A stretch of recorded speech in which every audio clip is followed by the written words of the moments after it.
Hey everybody, Chris Beatty's here from Growertalks. And Bill Calkins with Tech on Demand. And for some reason we're standing out in the middle of a giant turf field. Actually, this is the Santa Barbara Polo Grounds. I believe this is our first ever spring trials at a polo grounds. We've done wineries. We have. We've done breweries. Definitely breweries. We've done plenty of greenhouses. That's for sure. It's our first polo field. This is the temporary home of PlantHaven, who actually arranged all this thing, Suntory, the folks from PP&L, and the Southern Living and Encore Azalea folks. And we're going to take a look at each of those. But the first folks we're going to talk to today are PlantHaven, right under here. Come on, Bill. We've got some nice folks from Express up here enjoying the PlantHaven trial as we are, because there's some really interesting things to look at. We're going to bop along and hit the highlights, the first of which we think, and they think, is this one, Bill. One of the highlights, Waikiki, Colocasia, Royal Hawaiian.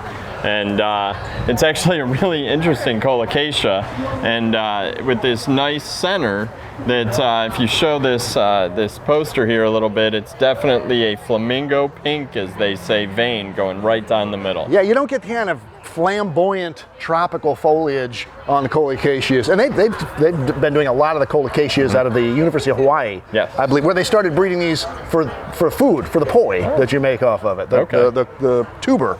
But they were so beautiful looking, now they've become beautiful commercial ornamental products. So that's Waikiki. And it's actually in the Southern Living Plant Program as well. We learned that when we were looking at that program. Exactly right.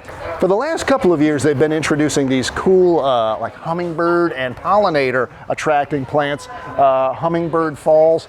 Hummingbird's Lunch. Hummingbird's Lunch. Name. That is one of the best names ever. And now we've got some more salvia. This is bodacious Jammin Jazberry. No, that's not the name of my high school band, Bill. This is the name of a really nice salvia. Let me make sure I get the right species here. It's a Garantica. I can never pronounce that one. Garantica.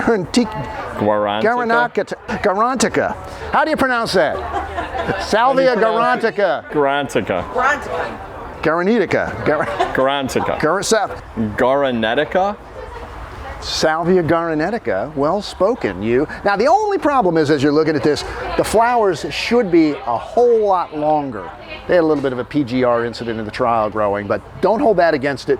The color is exactly what you would get. So that's Jammin Jazberry. In Dianthus, they work with the Wetman folks out of the UK, Wetman Pinks, to produce some of the most beautiful Dianthus you can imagine. This is part of their American Pie collection, Berry a la Mode. It's scented, which is nice. And I think it's their first bicolor. Yep, with the silver foliage. It's a cool one. This would be a good one. Very nice. This one's real interesting. I don't know a lot about Gaillardia. Never grown it in my garden, but I would love to try it if I could get some of these. This is Real Floor Sunset Orange Ruffles.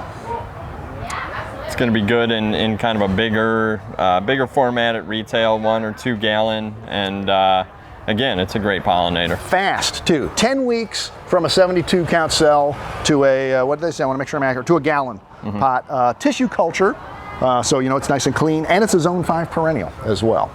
So more salvia.